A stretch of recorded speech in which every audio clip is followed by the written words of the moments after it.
Yeah, I'm very sorry, بس الموبايل كان بيرن جنبي. Okay, so before I start, I want to quickly ask, does anybody have a problem with Arabic? Do I need to hold the presentation in English ولا is Arabic okay? لا تمام، اتكلم عربي يعني. Okay, خلاص ماشي. Okay, شكرا لكم ان انتوا جيتوا. زي ما انتم شايفين التوبيك اسمه Evaluating, Monitoring and Trusting LLM Systems. Okay. انا مش عارف حد اللي يبص على التوبيك ده يتوقع ايه، بس خليني أديلكوا كده زي overview very quickly على اللي هيحصل الفترة اللي جاية، الكام minute اللي جايين. So أجندة صغيرة بس. هقول لكم في الأول أنا مين، هشرح لكم أكتر إيه اللي خلاني أدخل في الفيلد ده، وأنا وصلت لل LLMs إزاي، أو وصلت أوكي، في حد رفع إيده. يس. Sir, I am from Pakistan. Is there any possibility to include the presentation in English? Oh, yeah, that's totally okay.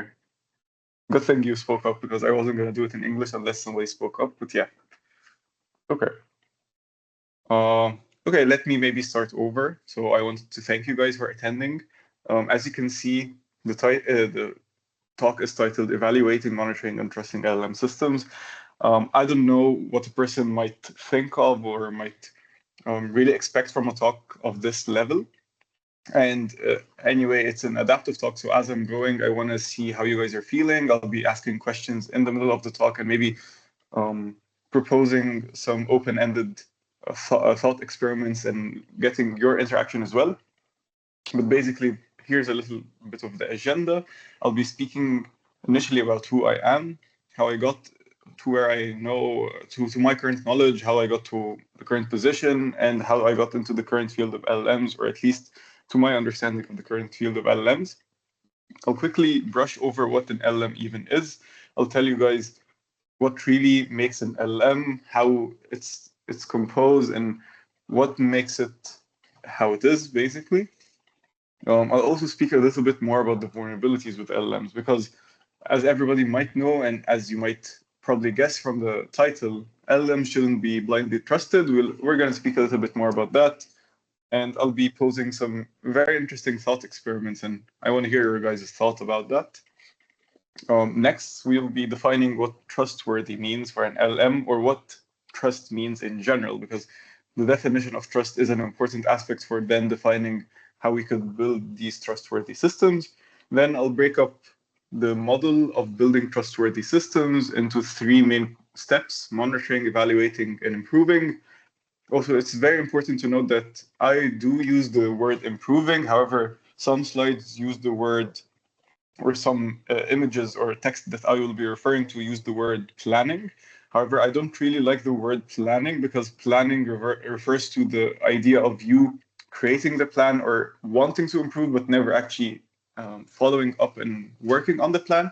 So I'll be using improving to impose a little bit more of a call to action, let's say. And then finally, I'll give you guys a conclusion and maybe a little bit of the lessons learned throughout the journey. And I want to also hear your guys' opinion. Yeah, so maybe let's get started. Who I am. My name is Fam. Yes, that's my actual name, F-A-M, Fam, because a lot of people think it's a nickname, but no, that's my actual name. I used to study at the German University in Cairo. However, I then got a scholarship to study in Germany at the German International University in Berlin. It's been a great opportunity, and I would really recommend that you guys go to Germany, because it's an amazing place. The market there is open, and like the environment there is extremely nice. During my studies, I started working at a company called IEEE. It's basically the daughter of it's basically the main software provider and daughter of Volkswagen. They provide the software for Volkswagen, both in the vehicle and outside vehicles, maybe through the audio systems, the entertainment systems, and all that. And I then started moving over to Deutsche Bahn. For those who've been to Germany, you might have heard the name. It's basically the German railway provider.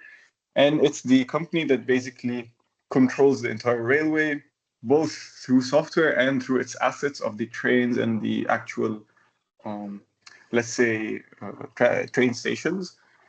And finally, and most recently, I've been a visiting researcher at the Technical University of Munich.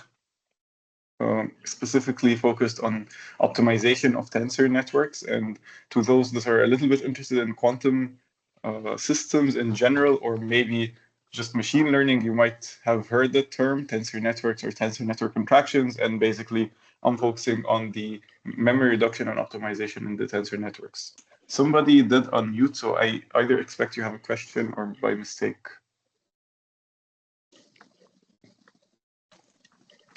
Okay, I believe it's by mistake.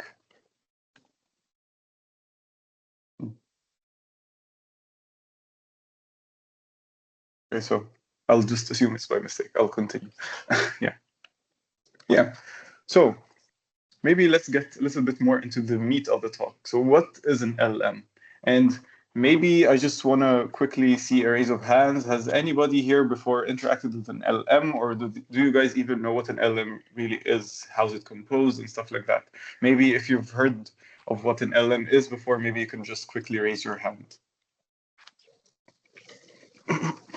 And just to emphasize, if you want to contribute in Arabic, that's fine as well. Yeah, if you have something to say and you want to say it in Arabic, you can say it and then I could translate it. But yeah, that's okay. Okay. Okay, we have some hands.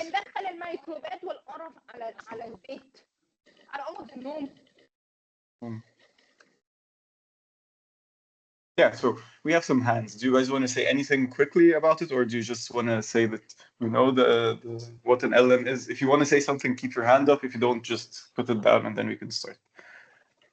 Okay, perfect. So since we do have some people that know what an LLM is, I'll still quickly brush over it, and then I'll assume you guys have a little bit more of an understanding there. But an LLM really comes from this notion of transformers. And I would really like if you guys read the paper. The paper was proposed or basically published by Google back in 2017.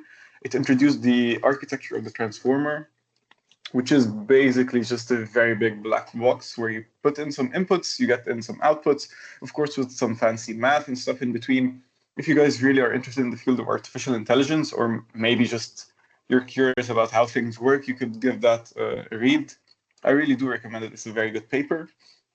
But basically, what the transformer does is it takes some set of inputs that could be words, images, any set of inputs, and then based on the set of inputs and the training it has received, it produces an output, right?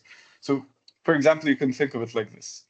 I could give you a set of words, and then I could teach you that two words of this sentence mean something, and then another two words mean something else. And I tell you, once you see these two words, give me a sign up or like a thumbs up.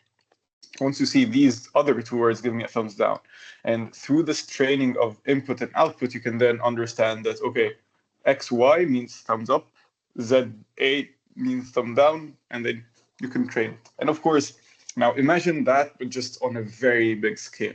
You give it the entire information on the entire internet, and then you expect it to learn English. And that's basically how it is, right? If you give a child 20 books and then you slowly teach it how to learn English, and that words, when they're connected, they have a certain meaning, it's going to understand English. But it's very important to notice that, as I said, transformers as an architecture, as a general architecture, never really were made for words in specific. They were made for any sort of object where you can put in inputs and then expect outputs.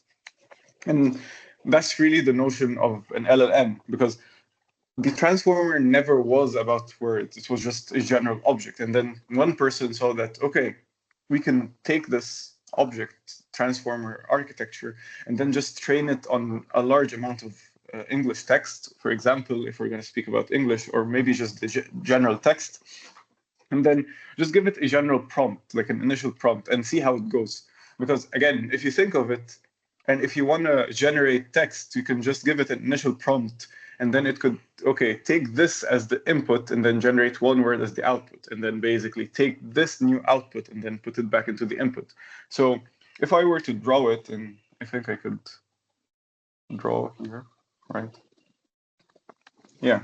So if I were to draw it, we have this text as input, and mind my writing, because I'm writing using the touchpad. If I have this text as input, it gives it into this black box, which we call an LM. what it does is basically just outputs text plus one, the same text, or basically the same output, but with one word added onto it. And then this one word is just what the model thinks from its thousands and millions of training loops the best word is.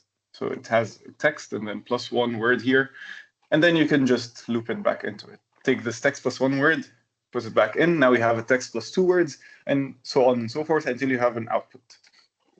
And it's very important to remember this throughout this entire talk, that this was never the actual true use case, right?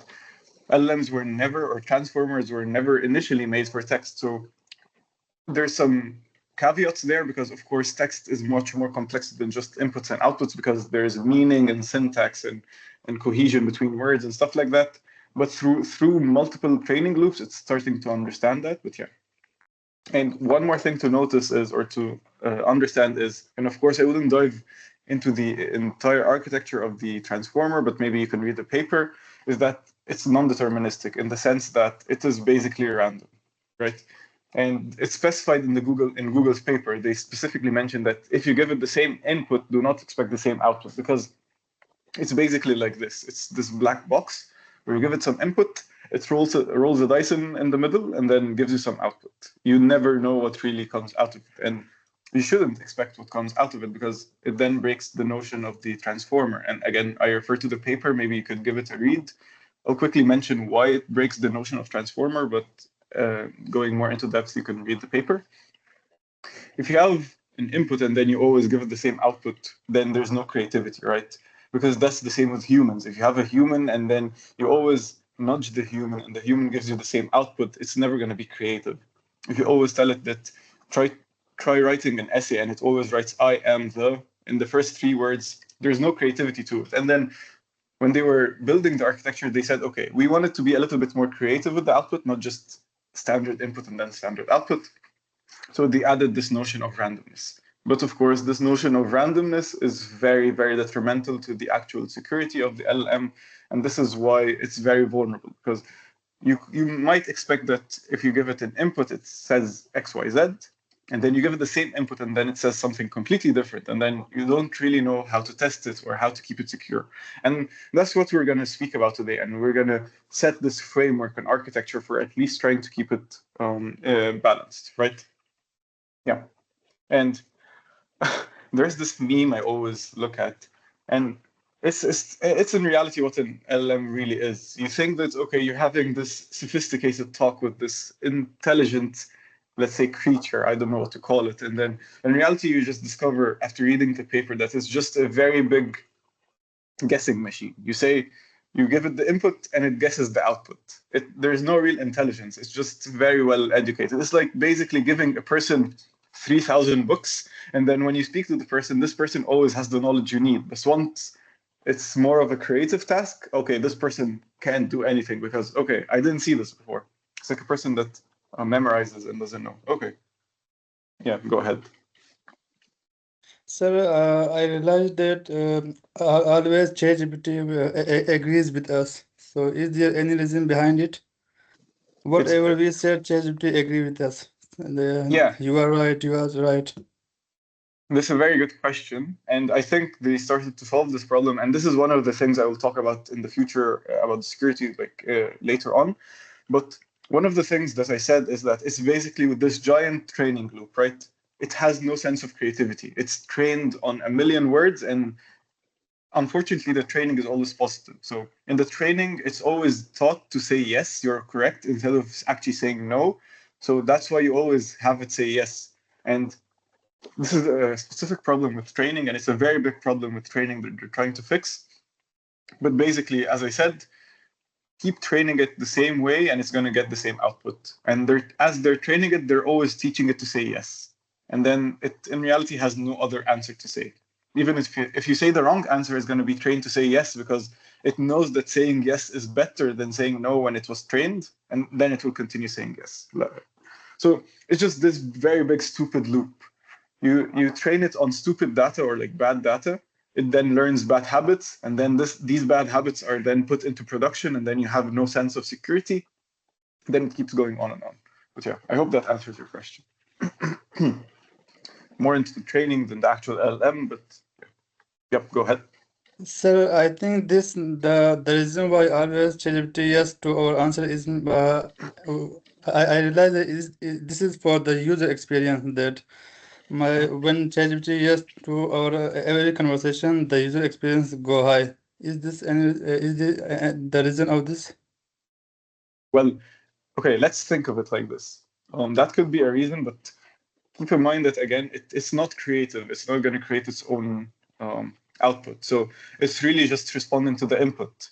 If you could think of it, that OpenAI in the prompt, like there's always a system prompt that you initially give to the LLM. OpenAI system prompt always tells it to be as helpful as possible. And then since it has this prompt and since it's trained that being helpful means saying yes, it's always going to say yes. And you could try this. You could download an LLM on your, or like you could download a model on your machine, and then you could give it a system prompt that says, never agree with the user. Always say no. The user is always wrong. And then run it against your own system as if it's ChatGPT, and it's always going to deny you.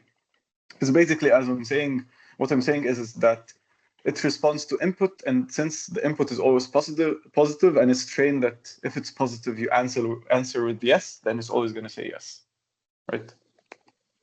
And actually, it's not always, because again, it's non-deterministic. So it says yes a lot of the time, but sometimes it says no. And these sometimes are what really makes it break, because you never know what you're going to get. If it's 100% always the same thing, then sure, but it's normally not 100%.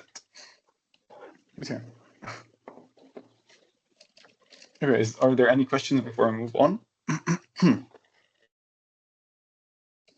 Okay. And it's very important to keep this in mind, as I was saying. And in the next couple of slides, we're going to understand why it's important. But LLMs are systems that are non-deterministic, and really they only interact, or they only output as the output that is produced is only as good as the input. And there's this very important saying that if you want to trust the LLM, you don't trust the LLM itself, you trust the system around the LLM. Because at the end of the day, the LLM has no trust, and you're never going to get the trust out of it. But you need to build a system around it that you can actually then trust. And then you get this notion of, what are we shipping? If I'm building an AI agent or maybe an LLM bot, am I shipping just a prompt that then the user can interact with and the LLM or the AI agent responds? No. You need to ship an entire ecosystem of technical, let's say, rail guards and all the technical guarding such that it doesn't go rogue. It's your responsibility that the LLM is at the end safe. Yeah. But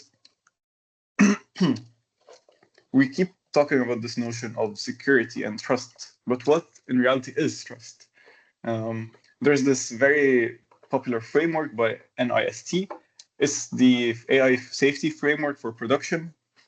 I have it linked, as well as some other resources from OpenAI and Microsoft that talk about observability and general security. And basically, if you take all these documentation and all this experience, and then you break it down into certain points, I created this, let's say, simple word sammer, where you can then remember what trust really means in the production environment.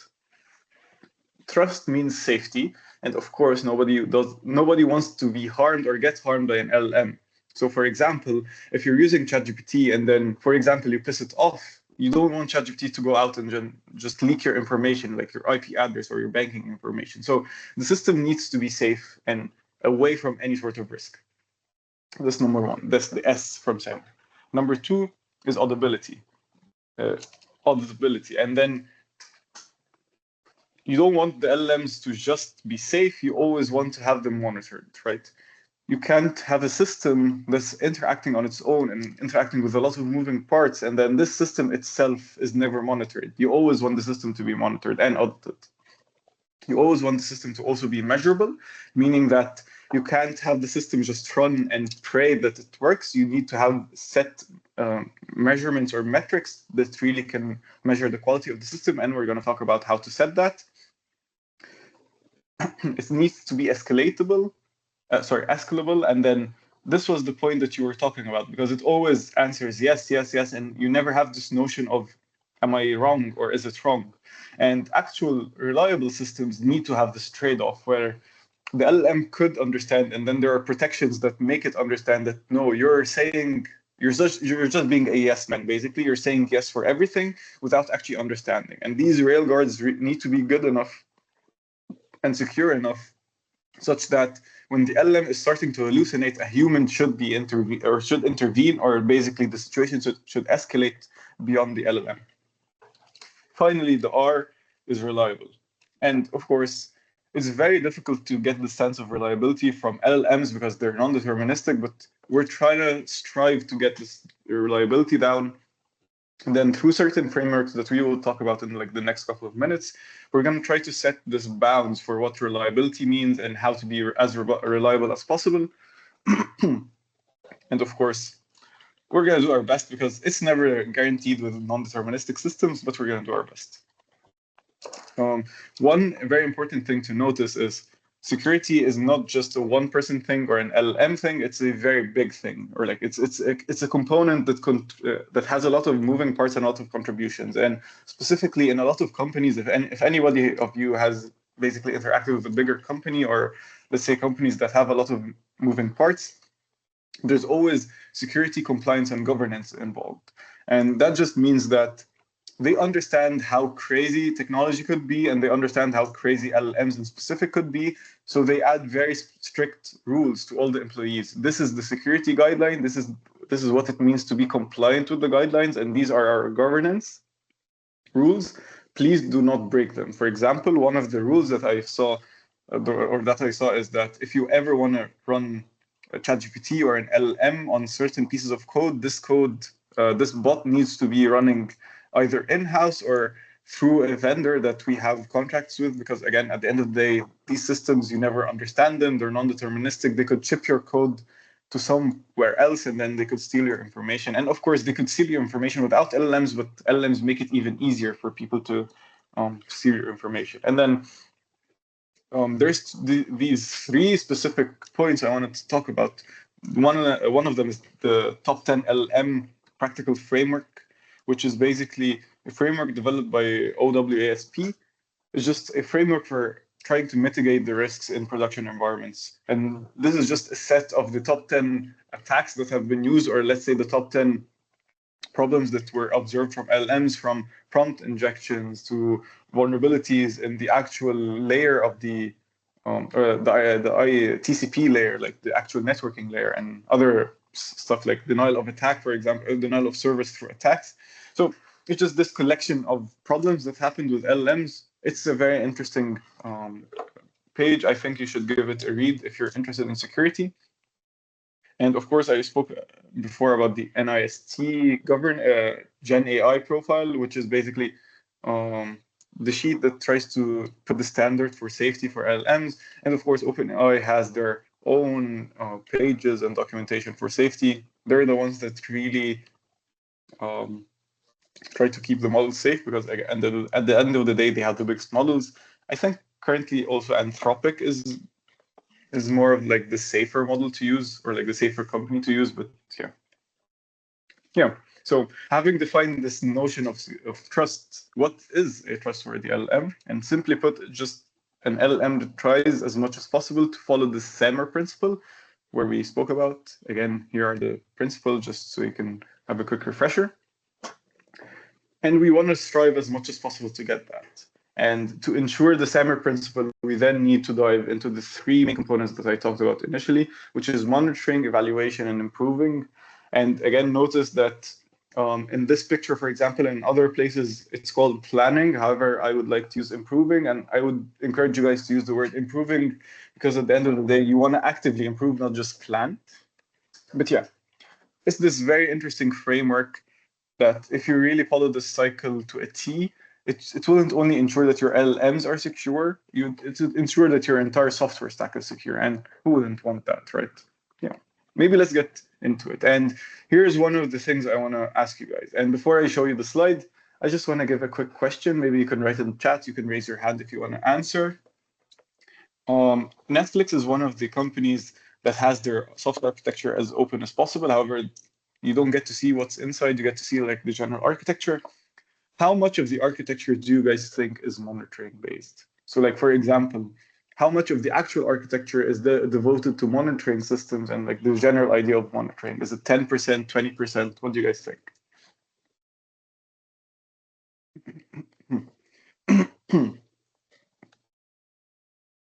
Oh, what does monitoring mean? That's a good question. So monitoring is basically systems that are set in place where you can then make sure that the code or the LLMs or whatever are working as provided. So basically, think of it like this: if the system is a baby, monitoring is just a nanny that's looking over the baby. There's 40%. Okay. Does anybody have another guess?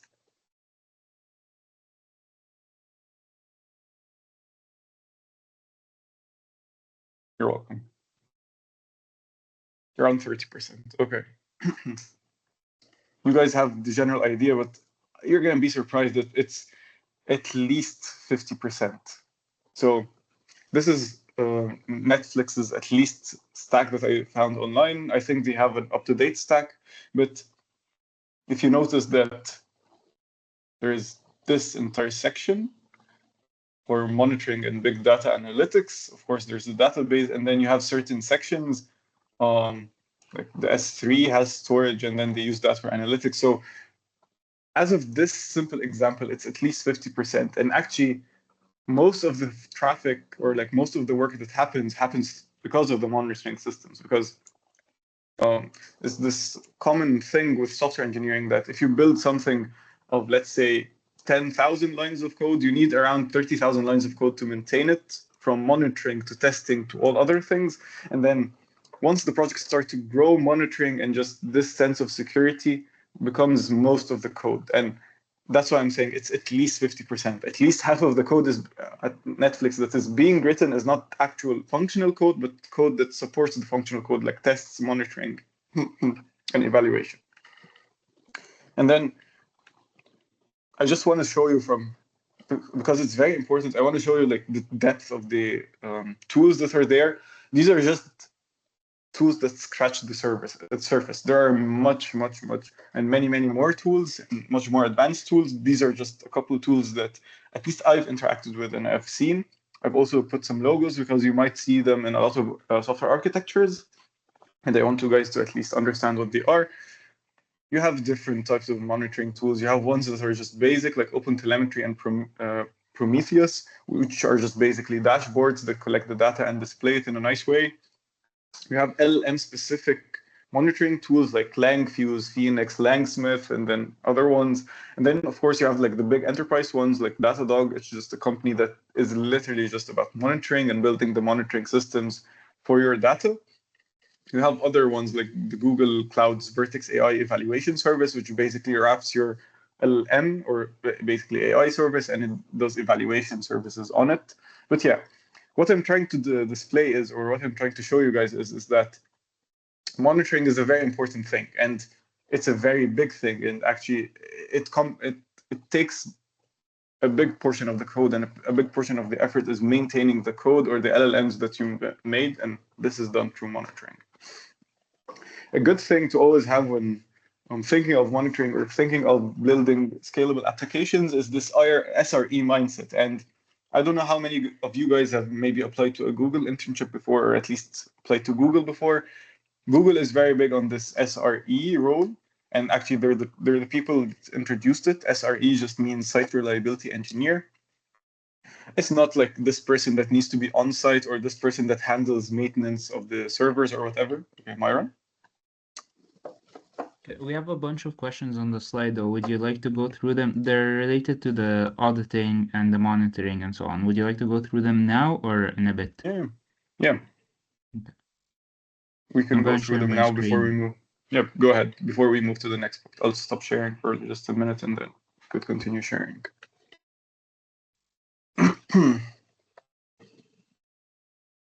How is it working at Deutsche Bahn as an undergrad? Yeah, it's pretty cool. You get to interact with these big systems. You have this very big basic. So the company interacts with a lot of huge systems, and of course, interacting with the railway system, you get to interact with these huge systems where, as I'm telling you guys, the main focus now isn't about writing the code, it's about maintaining it and making sure it's secure. Thankfully, at least my work isn't directly related to LLM governance. We have a specific team that keeps LLM secure, but we get to interact with these LLMs and at least systems in general, artificial intelligence and both normal software engineering systems, and we get to see how big scale systems work. So yeah. Could you mix between English and Arabic? Yep, sure. I could basically say the slide in English and then translate it from Arabic, translate it to Arabic moving forward. So, okay.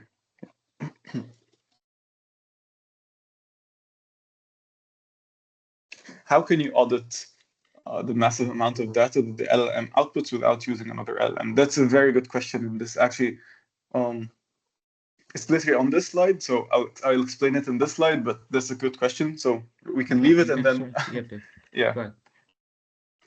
Mm-hmm. Let me know when you guys can see the screen. Yeah. Okay. As I was saying, a good thing to have when building very big systems, or let's say enterprise level systems, is this SRE mindset. And again, SRE was introduced by Google. So they're the first company to really say what an SRE does or what SRE is. But basically, just a very quick overview, and I'll give you guys some resources to read through as well to understand what an SRE is. But it's just this person that, or this engineer in the system at the company that does not just build software, but builds software that scales and is very secure and very reliable. These engineers normally put more effort into building the systems around software. So for example, if they write 10 lines of code, they write 100 lines of code to maintain these 10. So it's a balance of 10 to maintain and then 1 to actually write. They also have on-calls, which basically means they're the people that if anything breaks and, for example, the LLM starts going rogue or the system breaks down, they're the first person that, or the first people that the company calls and tells them, okay, please wake up at 3 a.m. and fix the system because the system is crashing, for example. Yeah. The SRE mindset is basically just this mindset of making sure that your code never breaks. And it's this shift in mentality from just building code and forgetting it to actually building code that is reliable. It basically teaches us to take care of the code as if it's our baby. And if you notice and if you consider or look at these metrics, you're basically going to discover that, okay, if I have a child, this is more or less what I'll be doing. Of course, explaining code as if it's a child, but yeah, it's more or less this idea of nurturing our code, not just writing it and forgetting it. So it starts with monitoring the health of the code. And for example, if some of you guys have interacted with Kubernetes or used Kubernetes before, it has this sense of polling for health every, let's say, 1 minute, where Kubernetes goes to the service you have and says, are you okay? Are you okay? Are you slow? Are you okay? And it's this thing that we tend to have in systems. You always need to have a way to monitor your health or the health of the system. And health doesn't just mean that the system is up, because a lot of the times people think that it's healthy means it's working or it's there. Health also means latency, token usage, error rates, cost, and all that other stuff. We're going to be talking in specific how to look at these things or how to evaluate them. But in general, just have in your mind that monitoring the health of an LLM is very important. The second thing is monitoring the behavioral quality. And I think this was something, the question that was asked refers slightly to this point. The LLM produces large amounts of outputs that you really can't go through on your own. And then there's this notion of using another LLM as a judge. And of course, this is one of the ways you can do it. I also linked the paper that introduced it or basically surveyed it and looked at people's opinions on that. You could always have an LLM as the judge because LLMs handle fast output, and then, of course, you can do that. But you can always have other ways, like reference-based grading. And reference-based grading is basically just a bunch of if-else conditions, where you could say, I'll look at the code or like the output of the LLM. Instead of giving it to another LLM, I'll be the one doing the maintenance work, basically. And for example, reading and making sure that the LLM's output never has the word poison, for example. If there's the word poison, then there might be some funny business happening. So if there's the word poison, you remove it. For example, another example could be looking at the length of the output. Sometimes attacks happen at edge cases where you have an output that's at the token boundary or at the context window boundary, or outputs that are very small. So that might also be a check. You could look at the output. Is it around the context window limit? Does this seems probably fishy? Maybe we can look more into that. So basically, the two general thought processes here are: you run your own code or your own systems that check the code, or you can give it to an LLM with a rubric, of course, never give it to the LLM blind, and then you get the output from that. I hope that answers your questions. There are other techniques and other papers that introduce different techniques. Personally, I've never gotten to use them because, again, I'm not the main person interacting with the LLM security. These are the ones, at least I saw with my own eyes, and I can tell you guys these are the ones that work. But there are a lot of studies in that direction. If you want, you can just write monitor behavioral quality of LLMs and then just ChatGPT it even and get the papers behind it. Yeah. Another important thing is to track everything that's happening. A very big part of the SRE mindset is just logging everything. Make sure that you have enough information to make educated decisions. Because if the system fails and you have zero information about what happened, you're blind. You have nothing to say. You're just wandering around with no real meaning. So a very important thing is to always log everything and then just go over the logs. Make sure that, okay, this makes sense. The output is XYZ and it's coming from an input of ABC. Yes, this makes sense. The output is XYZ, but it's coming from UWX or something. Oh no, this doesn't make sense. So just have this notion of securing everything by logging it and storing it. And yeah. Finally, the last thing is add alerts, and this is more of a harder thing to implement for smaller companies or projects, but it's a very important thing to always have in mind. Is that sometimes things do happen and things do slip, and you're gonna have to be very quick. And the only quickest way is to set alerts. For example, if you see that you have a cluster open, and then this cluster, the normal CPU workload is around 40%, and then suddenly the workload goes to 100% for at least 3 hours. This is something that shouldn't happen and shouldn't be ignored, and you should have alerts such that once the CPU goes up this much, you get a phone notification, for example, and you normally have a pager for that. You get paged, and then you can go quickly fix that. I'll quickly also just translate this to Arabic so that people have this mix.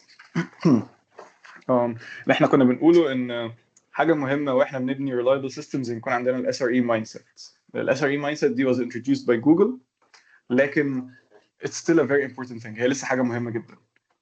هي فيها شويه points. انا كان السلايد اللي جاي هوريكم كتاب انا كنت بستعمله عشان اريفير للبوينتس دي. لكن just بسرعه كده، بس اول حاجه ان احنا دايما عاوزين نكون نتاكد على السيستم بتاعنا ونتاكد ان هي healthy system. الهيلث ده مش معناه ان السيستم شغاله، عشان ساعات الناس تفتكر ان معنى السيستم شغاله معناه ان هي هيلثي. ده حاجه غلط. السيستم ممكن يبقى شغال بس ممكن ما يبقاش هيلثي. مثلا الليتنسي بتاعت الريكوست تبقى كتير، ان هو الريكوست الواحد بياخد 3 دقائق. ده makes no sense، ومفروض ما فيش حاجه تاخد بالحجم ده unless لو هي حاجه very critical واحنا عارفين ان هي بتاخد كده. مثلا token usage، مثلا for example لاحظنا ان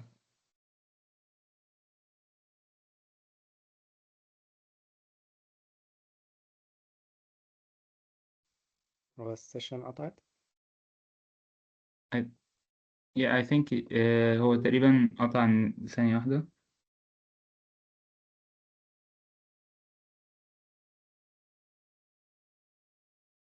His laptop just gave up. Okay, 2 minutes, he will be back.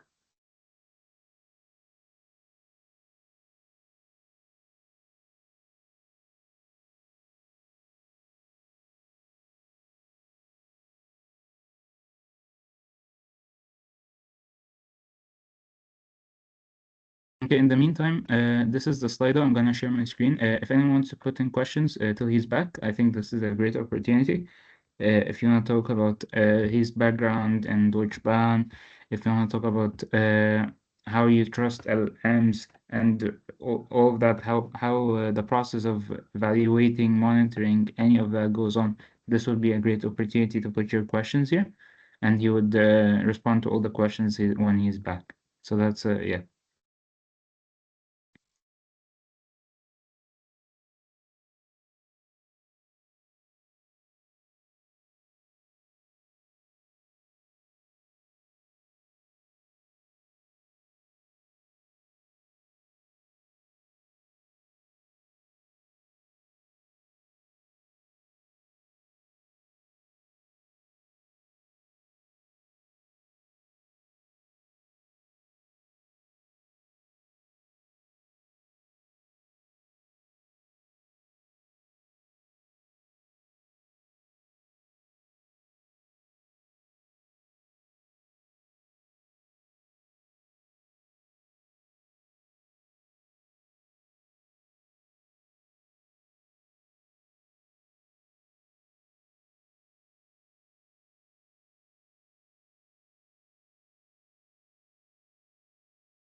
and can you see my screen? باشمهندس علاء.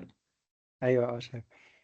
طيب يا شباب، عبال ما تمام. باشمهندس فهم يرجع، عايز بس اقول لكم بريف عن السيشن بتاعت بكره ان شاء الله، البانل ديسكشن. يعني دي سيشن هتكون مهمه جدا، يعني من اهم السيشنز في الاسبوع. يعني احنا الخمس ايام كلهم كانوا تكنيكال. التو بانل ديسكشنز بتوع بكره وبعده دول بقى هيكونوا مخصوصين للكارير نايتس والانتربرينورشيب نايت. يعني لو حد لسه بيفكر ازاي يبدأ في مجال الاي اي، او ازاي يخش انترفيوز، او ايه اصلا الاي اي كاريرز، مثلا هحتاج ان انا اخد ماسترز او بي اتش دي او جراديويت ديجري ان جنرال. فاحنا معانا يعني فور فيري سكسسفul individuals. معانا دكتور مروه بكره، هي حد كان خريجة جي يو سي واشتغلت وسافرت ألمانيا، وخريجة تي يو ام، واشتغلت في أبل وهواوي وإنتل، فعندها باك جراوند كبيرة جدا في الشركات الانترناشنال. ومعانا عمر سمير هيكون اي اي جراديوت، برضو عنده خبرة في داتا ساينس و AI. حاليا هو AI consultant في شركة اسمها EY. ودكتور وائل علي برضو هو حد R&D and NLP lead في Applied Innovation Center، اللي هو AIC ده. حاجة دي initiative تبع وزارة الاتصالات. وهم شغالين في حرفين في AI solutions بتخدم بقى حاجات كتيرة في الحكومة، زي الجوفرمنت، القضاء والصحة وكده، وبتبقى مشاريع ضخمة يعني، وهم شغالين عليها في السنتر ده. وفي يعني opportunities لشغل وكده على الويب سايت عندهم. وبرضه باشمهندس يوسف حسني ده يعني نار على العالم. ده من اول الناس، يعني لو انت عايز تخش اساسا مجال الداتا ساينس او الاي اي، فهو في بلوج هو شغال عليه اسمها تو داتا اند بيوند. دي يعني لازم تسبسكرايب فيها، تعرف كل الحاجات الجديده اللي بتنزل في الداتا ساينس والاي اي. وهيكون معانا برضه بكره، وهو هو بي اتش دي ريسيرشر في الت يونيفرسيتي، وعنده خبره كبيره برضه في الاندستري وفي الريسيرش. فبكره بجد هتكون سيشن مهمه جدا. لازم تحضروها، مش بس عشان السيرتيفيكت اوف اتندنس، لكن لا عشان يعني فعلا it's gonna be a life changing opportunity. وهتوضح لكم بقى الصوره قدام. لحد عنده اي اسئله يقدر يسال في اللايف كيو ان اي، وهم ان شاء الله هيجاوبون. شكرا يا معلم. Thank you. اتفضل يا فهد.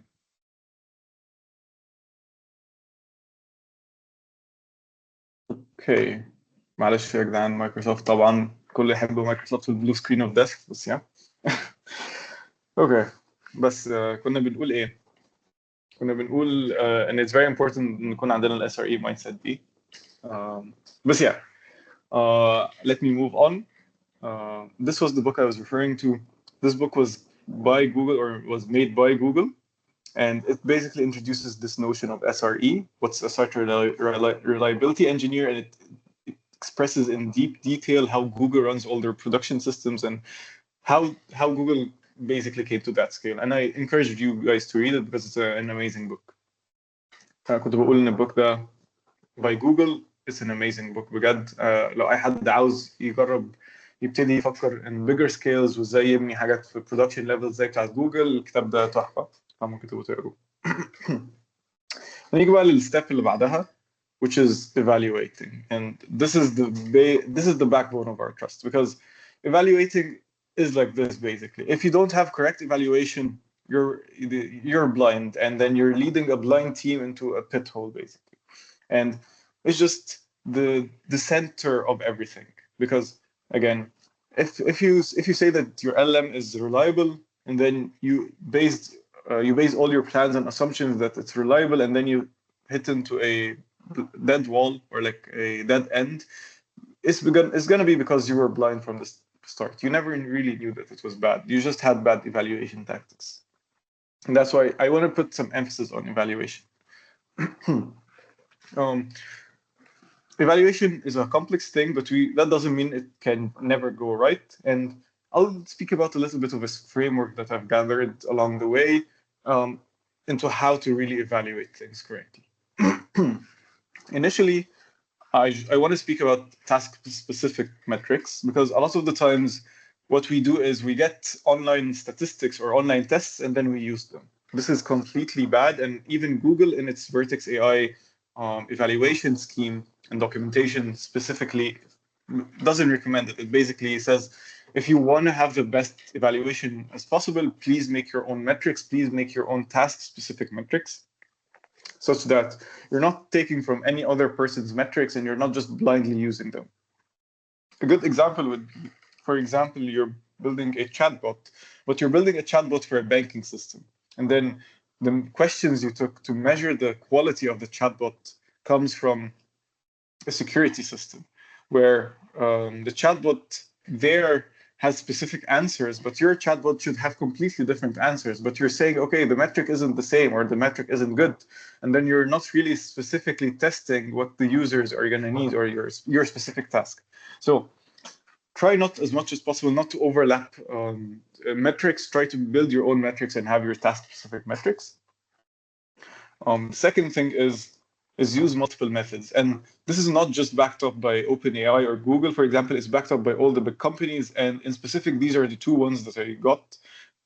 I found Anthropic's documentation to multiple methods, and they really recommend combining multiple methods. As we said before, that we use a rule-based system, like if-else conditions from the prompt output, and then we use LLMs themselves to monitor our own LLM, and we use the humans to periodically grade the outputs. So it's not just one method, and there's never one method that fits all, or like the one shoe fits all. It's always a constant mix of methods. Finally, it's OpenAI, and of course we've seen that OpenAI has always been the first company to get attacked with this type of stuff, like these types of prompt injections or prompt poisoning, because they were the first company to have it. And they always also say that humans are a very important metric, and humans are never the only metric. There is this mix between human metrics and then machine metrics. At the end, also, I have this image. This is taken from the Anthropic documentation. If you click on the Anthropic link, you would go to the documentation. It's a 2-page documentation that speaks about how to build reliable systems and or reliable agents, and I really think it's a good read. So maybe you guys can look at that. Quickly in Arabic. كنا ابتدينا نتكلم على ازاي نيفالويت صح، عشان الايفالويشن هي اهم حاجه. لو الايفالويشن مش مبنيه صح احنا مش هنعرف نبني اي حاجه ثانيه صح. فاهم 2 points، في 2 other points هنتكلم عليهم السلايد اللي جاي، بس اهم 2 points ان احنا اول حاجه نحاول as much as possible نكون specific to our own use case. ما نجيبش use case من حته ثانيه ونقعد نحطها عندنا. يعني من الاخر ما نلاقيش تيست اونلاين ونحاول نفورس على التست على الكود بتاعنا، عشان most probably مش هيبقى كويسه، وحتى لو اشتغلت مش تشتغل in the way we want it to. تاني حاجه ان احنا ما نستعملش one method، نستعمل كل الميثودز اللي احنا ممكن نكون اتكلمنا عليها.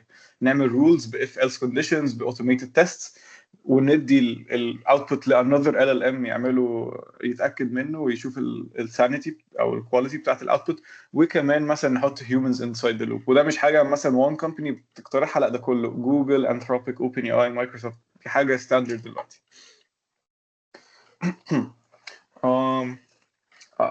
The 2 other main points, and these come more from a security point of view, and you can always adopt this, is that first of all, you always want to test the whole system, not just certain text. For example, you might think it's nice that you test the final output of the LLM without testing the entire system. But this is a very bad thing, because as much as the final output quality is important, the entire system's output is even more important, because the user wouldn't just check the output. For example, your output might not even be visible to the user, but you need to check the entire system. And in Microsoft's agent evaluator, you can also look at the documentation. It's pretty good. It tells us that Microsoft divided their evaluation into 2 different processes. Like ones that actually test the output of the LLM, okay, that's fine. And ones that actually test the overall functionality, that they make sure that the final task is done correctly. They make sure that it adheres with the information that's given and doesn't go hallucinating. And I think that's a very important point. Finally, and this point is just a very funny point, and just I think it's one of the easier points to implement, is to just find the issue before other people do, or like the other users do. Have a red team, or like let's say your hacking team, that their entire responsibility is just take the system, try to break it, do whatever you can, try to break the system. And it's always funny because they end up running into issues that you never even anticipated that could be ran into, and then you get to fix a lot of them. And even OpenAI says that OpenAI has this red team that basically takes the system and tries to break the hell out of it. They try basically getting drug outputs out of it. They try making it recreate a nuclear bomb. So just basically take your system and try to find where it fails before other people do. And finally, this comes to our last step of the circle. And again, here's the circle so we can look at it, or like the cycle is planning, which I really say should be improving, because you always want to improve, not just plan. And improving is just the art of learning. And عندنا اوتبوت كتير بيطلع من المونيتورنج والايفالويشن، بس لو هو الاوتبوت ده كله قدامنا واحنا مش عارفين نعمل بيه اي حاجه، يبقى احنا ما عملناش اي حاجه. احنا let's say انا عندي ريبورتس من المونيتورنج وعندي الايفالويشن اللي اتعمل بطريقه صح، وانا قاعد ببص عليهم ومش بامبروف، خلاص يبقى احنا ما استفدناش حاجه. And we always want to keep it going and always improving. And as you can see, it's a cycle. It's not like one cycle and it ends. Like you monitor, evaluate, and plan and it ends. No, it's a cycle. Because once you improve, you're going to discover that there are other parts that are broken, or you're improving broke from other parts. So it's always the cycle. And the best way to improve is just having feedback loops all over the place. Feedback loops in the sense that once the output is done, you want to get this output, you want to monitor it and evaluate it, and then you give it back to the system, and then you improve it, and then you always have this loop. And notice that this loop, all the companies say that this loop needs to have the human inside the loop. No feedback loops that are actually good are segregated from the human, because at the end of the day, LLMs are made to support humans, not overtake them. And it comes from even Anthropic's, let's say, motto. You can also open the documentation, and inside the documentation, it says that it's very important to always have this mechanism for humans to give feedback, not just AIs or systems to give feedback. And once you have this, once you have this feedback from the human, you get this ever-growing system like Anthropic's. Yeah, a good example of that is basically the thumbs up and thumbs down UI that you see when you generate a prompt. I think OpenAI removed that, or only put the thumbs down arrow. I couldn't really find the picture from the old ones, but like the Facebook thumbs up and thumbs down, you have this feedback loop that a human can say, okay, I really like this prompt. No, this one is bad. And then they get to interact with the system as well.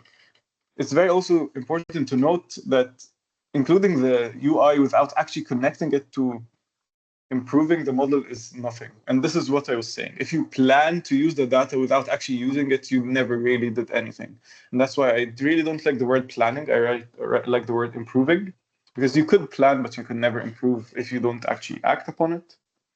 But yeah, and this is highlighted here in this sentence. You could have the thumbs up and thumbs down, but then you could collect the data and then you could forget it. Basically, it's stored in a database somewhere, somehow, and then you never use it. But this is very bad practice.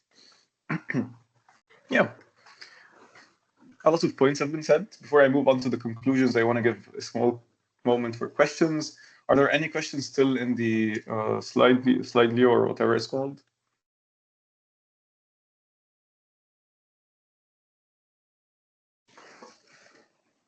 Okay, I'll take that as an E. Would you like to take questions through the Slido? There's one question. Okay, I could look at the question, then we could continue. After the conclusion, we can then have it open. Okay.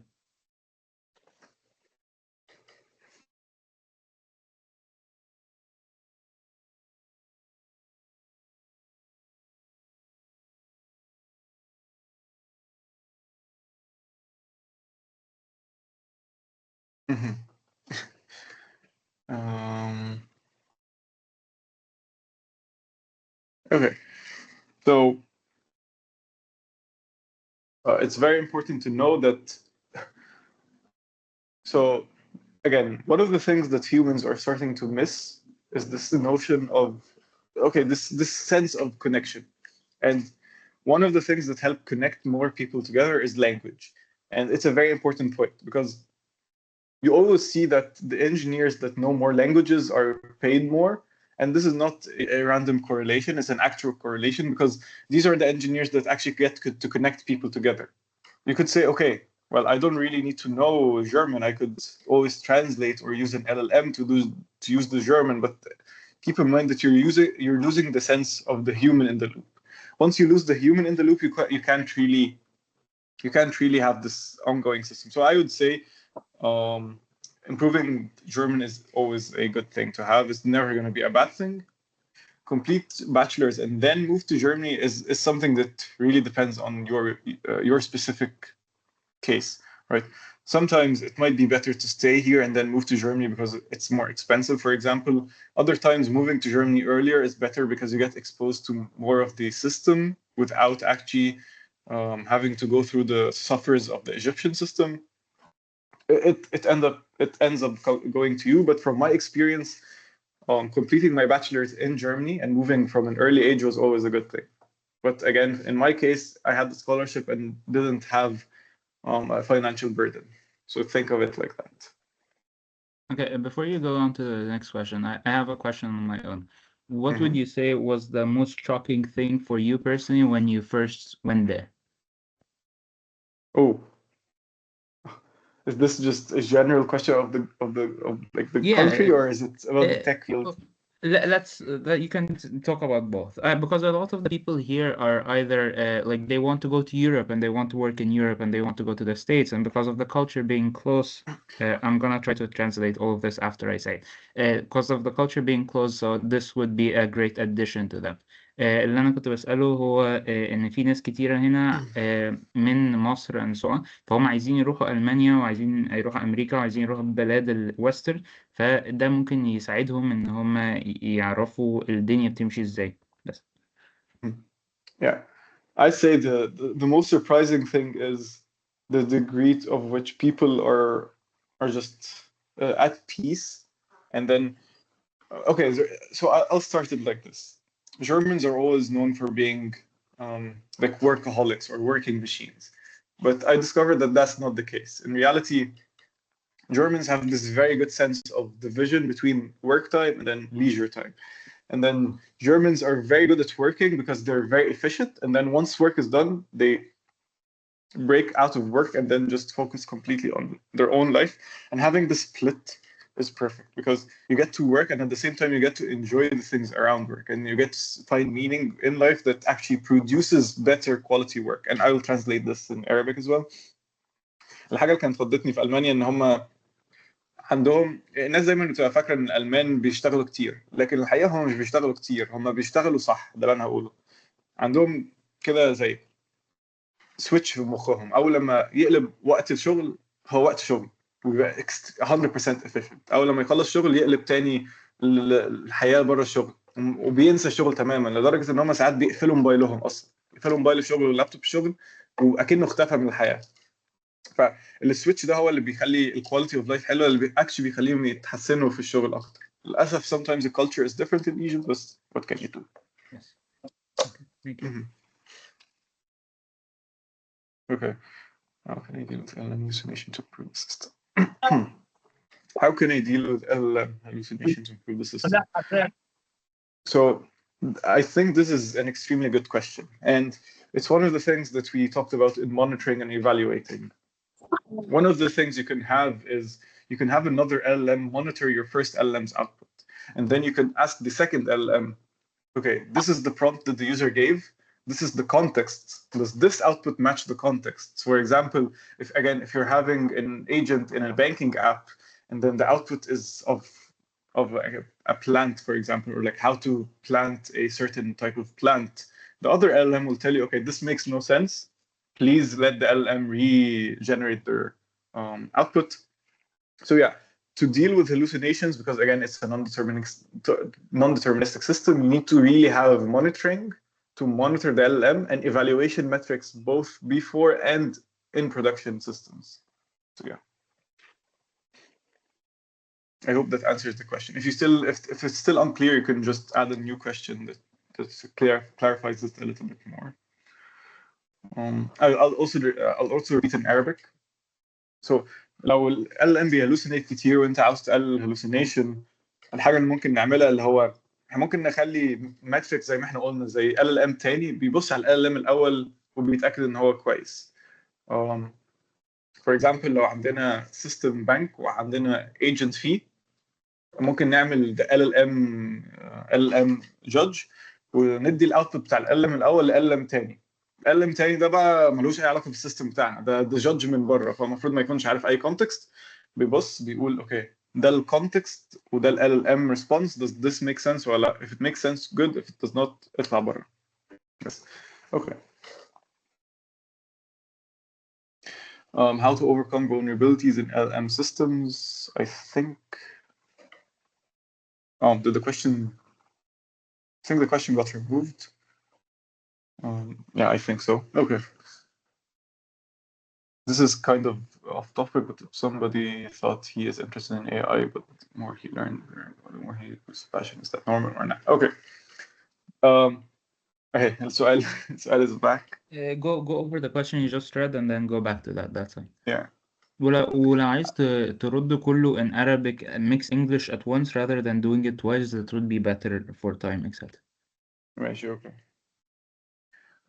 How to what's السؤال بتاع الاوف توبيك ده actually هو مش اوف توبيك، بس هو حاجه من حاجتين. اول حاجه انت محتاج او انت محتاجه تعرفي، I assume ان هي عشان هو بيقول he lost passion، بس انت محتاج تعرف ان دي حاجه طبيعيه. اول حاجه ان passion basically بيبقى في الاول الموتيفيشن مثلا عشان هي بتدي فلوس كتير او بتعمل حاجه كتيره، بس اول ما تدخل تكتشف ان هي صعبه ومش سهله زي ما انت متوقع، فبيبقى في مجهود، وده حاجه طبيعيه. فهي الفكره نفسها هي دلوقتي تبقى active choice.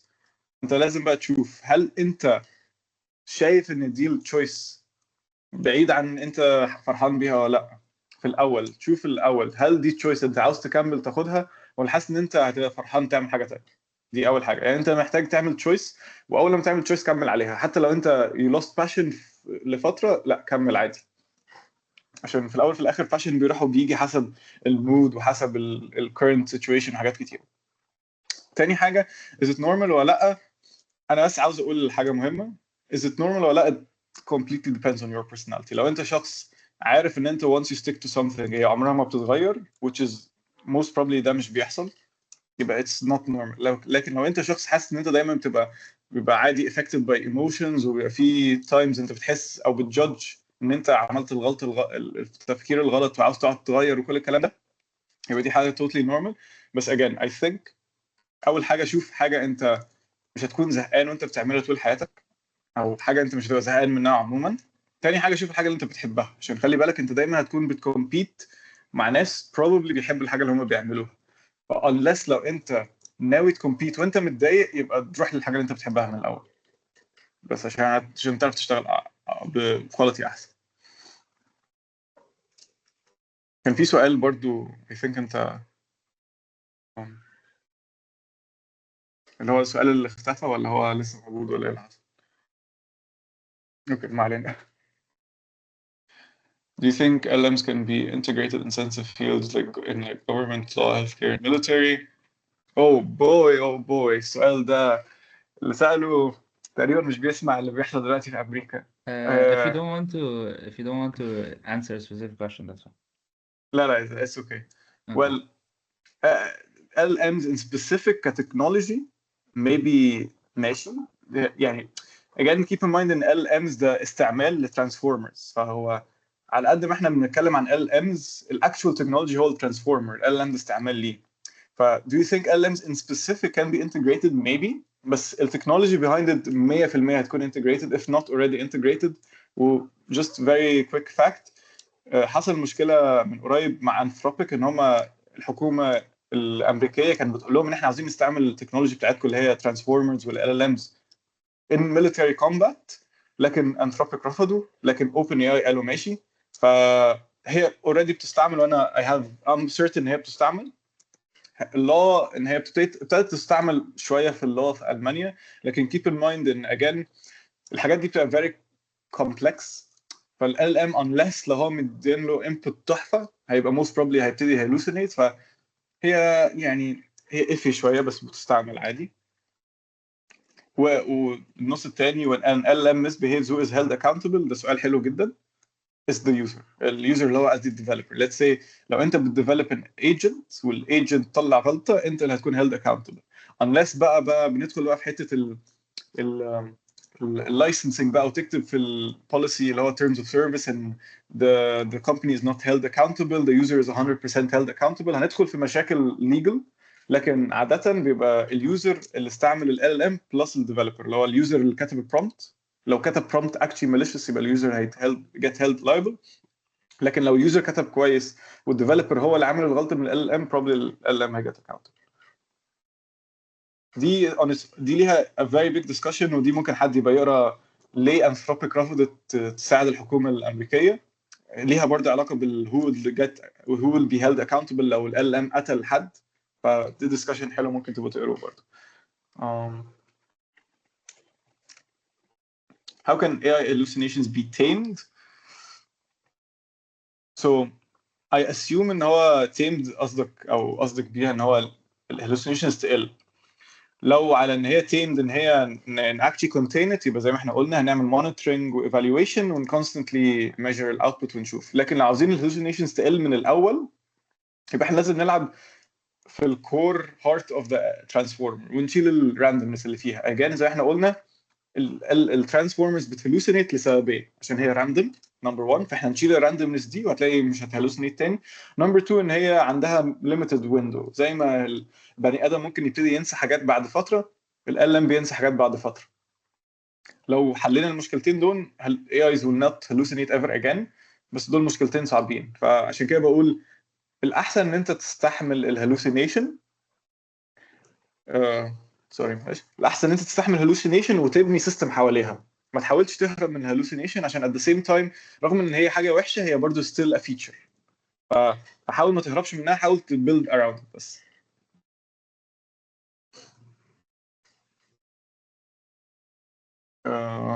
Does the judge LM deal with prompt injection? Can we use RAG to deal with hallucinations? Okay. هو سؤال حلو، بس خليني افريم بطريقه ثانيه. اول حاجه، can we use RAG to deal with hallucinations? In certain cases yes. بس it depends on the type of hallucination. لو انت الهلوسينيشن جاي من ان الهلوسينيشن جاي من ال LM قاعد بينسى، يبقى ان انت constantly تابديت براج، تابديت الانبوت براج، ده حاجه هتحل المشكله. بس لو هو الهلوسينيشن جاي بسبب ان هو بيطلع راندوم BS كل شويه، يبقى راج مش هيفرق في حاجه، وده هتضطر بقى تبني سيستمز حواليها ان هي تتاكد من hallucinations كويسه. Does the judge LLM itself can ان هو مثلا يديل with prompt injection? Yes and no. Again هو الجادج LLM بيعمل كالاتي، بياخد الاوتبوت بتاع ال LLM الاول ويتاكد هو حلو ولا لا. اكن مثلا انت تيتشر بتاكد ان الكلام الستودنت حلو قبل ما تديه لاهله مثلا. فهو ممكن يلاحظ ان في prompt injection بان هو يلاحظ ان الاجابه اللي طالعه من الاول LLM غريبه. لو هو لاحظ ان الاجابه غريبه هو هيقتلها، بس هو مش هيعرف ان حصل prompt injection. هو بيطلع له اجابه غلط، فبيقول الاجابه غلط. الاجابه غلط ازاي بقى؟ بسبب prompt injection او لا؟ مش ده مش شغل، والحقيقه احنا مش عاوزين ده يبقى شغل. احنا عاوزينه بس يحمي الناس من المشاكل، مش يكتشف المشكله. اكتشاف المشكله بقى up to the human بشويه من المونيتورنج سيستمز اللي احنا حاطينها.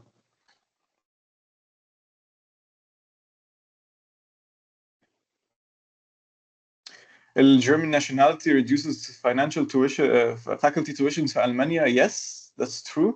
لكن مش دي الطريقة الوحيدة اللي ممكن reduce بيها tuitions. حاجة تانية مثلا for example انت لو متخرج من ألمانيا التويشنز بتقل. يعني for example انت لو عامل bachelor's في ألمانيا، الماسترز حتى لو انت مش ألماني بتقل. لكن لو انت ألماني انت automatically التويشنز بتقل. فماشي، that's the point. بس again it depends on your situation. فانت لازم تبص على كل حاجة عشان keep in mind لو التويشنز ارخص بس الحياه هناك اغلى، انت محتاج اتليست مينيمم 1000 يورو عشان تعيش، وده محطوط من الحكومه مش حاجه مني انا. ف yeah.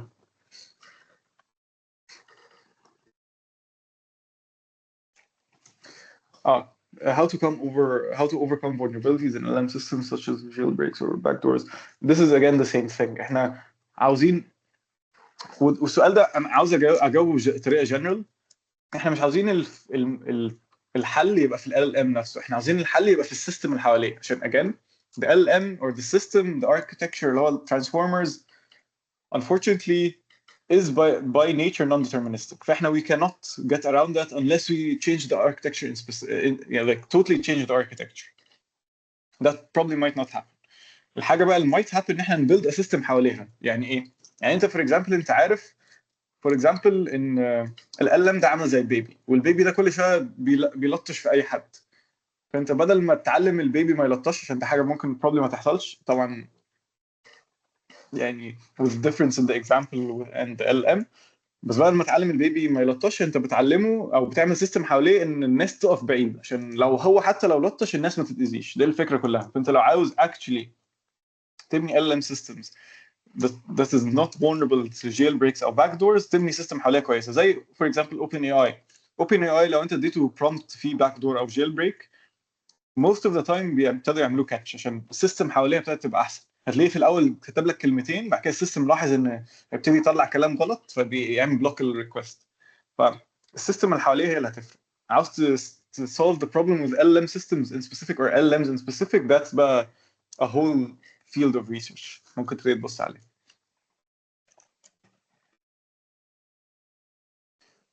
I think السؤال اللي تحتيه برضو is repeated so you can remove it.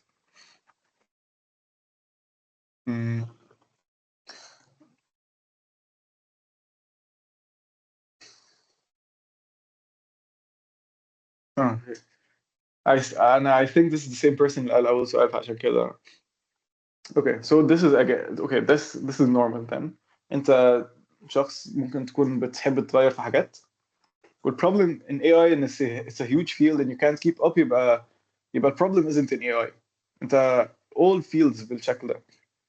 خليني أديك example، والexample ده أنا شفته مرة حد كان بيتكلم عنه. كان بيتكلم ان هو كان فاكر ان هو خلاص لما ياخد PhD مثلا هيكون عارف فيلد كويس قوي. اكتشف ان بعد ما اخذ PhD ان هو يعرف اقل من 1% من الفيلد بعد PhD. يعني هو مش بس باتشلر، لا باتشلرز وماسترز وPhD، ومع ذلك برضه يعرف اقل من 1%. ف انت you will never know everything. وحتى لو انت في one field in specific، حتى لو انت صغرت to as specific as possible، انت برضه مش هتعرف كل حاجه عشان انت عندك 8 billion people.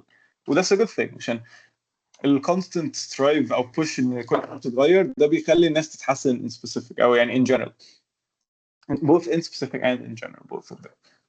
فانا I think بدل ما تحاول تقارنها بين الفيلد كبير I think خدها ان دي حاجه حلوه ان فيلد كبير معنى كده ان في مكان كتير لناس كتير تتعلم. انت زي انا قلت لك بقى لو كده شوف الحاجه مش اللي انت هتلحق تكيب اب معاها، عشان in reality كل حاجه بتتغير بسبيد دلوقتي احنا we can't keep up with. شوف الحاجه اللي انت اكتشي عجباك ودو as good as possible ان انت try to keep up. مش هقول لك to keep up عشان it might be hard، بس do as much as possible to try to keep up عشان again انت هتكون بتكمبيت مع ناس مش بس هم كويسين بس بيحبوا الحاجه اللي هم بيعملوها، فهتلاقيهم قاعدين 24 ساعه عليها. انت لازم تلاقي الحاجه اللي انت تقدر تعمل فيها كده. لو تقدر تلاقي توبيك تقعد فيه 24 ساعه بتجتهد، طبعا 24 ساعه means constantly مش لازم 24 ساعه actually 24 ساعه، بس قصدي لو لقيت الحاجه اللي انت دايما بتجتهد فيها حتى لو انت مش بتحبها شور، بس انا I say عاده لما بتلاقي حاجه بتحبها بتعرف تجتهد فيها بس.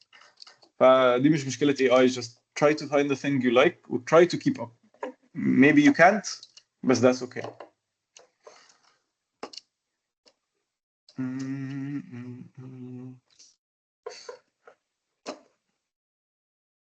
سؤال حلو. yes you can create your own one بس it takes a lot of data و a lot of training.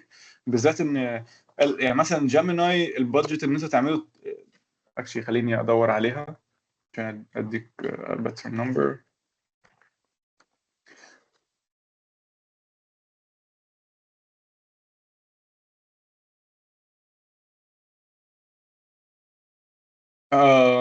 مثلا for example you can train your own LLM بس it's very hard. for example Gemini كان البادجت to train كان $191 million. ف ان انت ترين LLM ان هو يوصل للذكاء ده is very hard عشان محتاجه فلوس كتيره جدا ومجهود و like actual compute resources كتيره. لكن ده ما يمنعش ان انت ممكن تعملها. وعندك شركات زي اسمها ايه اللي هم عملوا ديب سيك عملوها عندهم عادي ب less resources و less money. بس it all depends how. انت عندك libraries زي TensorFlow وعندك PyTorch وحاجات زي كده فيهم already دلوقتي الترانسفورمر architecture جاهزه.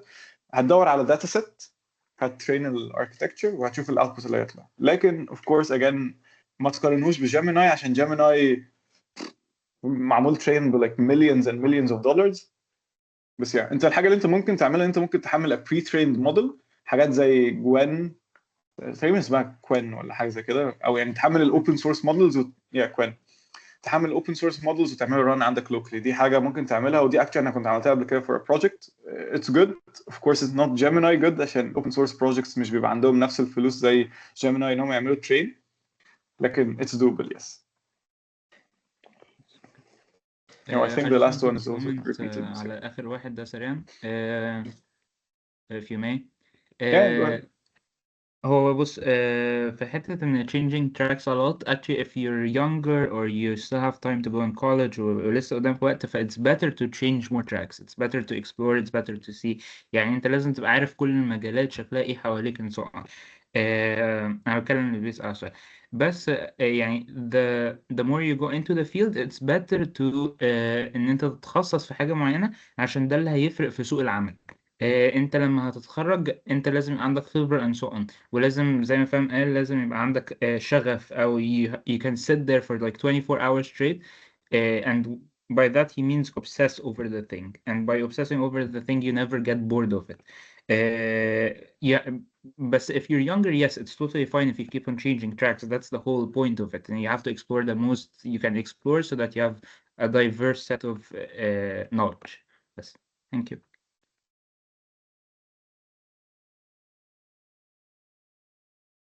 Okay, لو كده let's go over the conclusion very quickly ونقول احنا ممكن نتعلم ايه. The conclusion and the title of the conclusion is please don't trust LLMs blindly. Build systems around it that you can trust and then trust that. But do not trust LLMs blindly, nor with code or with prompts or with agents or nothing. Don't trust LLMs blindly عشان at the end of the day they're just very big gambling machines basically. So always monitor and keep an eye out on them. Build very good monitoring systems and build very good evaluation systems. And if you want to really succeed, also build the system with humans in the loop, both as feedback and as monitoring and evaluation metrics, let's say. And if you do that, you're guaranteed or you're almost guaranteed to have a system that's very good. And you can take inspiration from OpenAI, Anthropic, Google, Amazon doesn't have really their own stuff, but you can look at the big companies. They always have their documentation open for other people to look at. And finally, just a bunch of lessons learned for all different sizes, people thinking of small companies, medium-sized companies, large companies, and even on your personal daily use. For small companies, please don't ignore the security risks of LLMs and don't just have a prompt and you pray that it works and just the system works. No, build a system that's actually reliable and don't skip on it. Yes, I know it costs some money and maybe it makes things a little bit slower, but you're gonna be thankful in the future that no bigger problems actually occur. In medium-sized companies, people start to actually put emphasis on actually making sure that the system is reliable. But again, please don't forget that this is not something that you should brush over or just have on the side. This is something that's very important because if you don't build the sense of reliability, users will not get the sense of reliability and then you just lose everything. For large companies, you always have everything in place. You have governance in place, you have security in place, and they're very keen on having good security systems. And this is where you can actually get to see the bigger systems in place like Anthropic, OpenAI. But at the same time, these systems sometimes aren't structured, and the best thing is to always have it structured. And for smaller companies, always look at the bigger companies, see what they're doing, and just try to follow along. You don't need to recreate the wheel. You just need to take the wheel and be as creative as possible such that it's not copying their own wheel and you get your own stuff. And for personal developers, again, please don't trust systems blindly. Please don't please don't let the LLM be its own agent and just have it do everything on its own. Please have a human inside the loop, because at the end of the day, they're systems that react to the input you give it, not systems that just happen to be. And this is why on your personal level, try to have the habit of debugging LLMs and always being inside the loop and always giving it constant input. Yes, it's a very important tool. I'm not saying it's a bad tool. I'm just saying it's a tool that needs to be used with caution. And just a very small meme to leave it off or end it off. You really need to take care of LLM security before this happens and everything just goes into flames, and then you're just there stuck watching everything go into flames. But yeah, thank you again for attending. This is my GitHub if you want to follow my GitHub, and this is my LinkedIn if you want to connect. I'd be more than happy to connect with you guys. And if you have any more questions, you can also always say them right now, and you can always reach out to me later and say them in person or like through LinkedIn. Yeah. Thank you so much, FM. We're gonna also You're send a welcome. feedback form on the group, and hopefully I can take from you the presentation so that we can put them on the website, also the recording on the website, on the YouTube channel, and I'll send you everything. Thank you so much. It was a great presentation. If anyone has any questions at the end, we can take them really quickly. Okay, great. Thank you so much, and we hopefully we would have you again sometime. Thank you. Yeah, thank you guys for having me.